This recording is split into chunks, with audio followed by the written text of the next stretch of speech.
Hello, my name is Finn. Welcome to another Autodesk Inventor tutorial. Today we're going to be looking at both the Loft and Sweep tools. These are both tools that we use to create, cut or intersect 3D objects, and as such they need at minimum two profiles to use.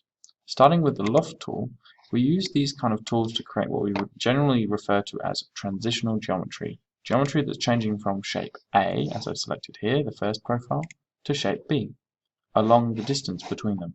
And you can specify that distance by giving it a route to take with the rails sketch here, if you wanted to do so.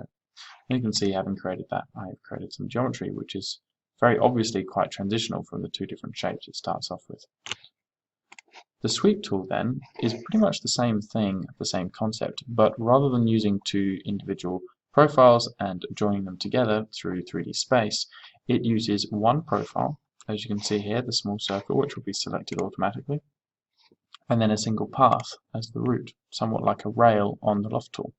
And so selecting the path here, which I can do as long as it goes through the original profile, I can then get my sweep to follow it. And because this is a tangent line, as in there are no sharp corners, it's a completely smooth route.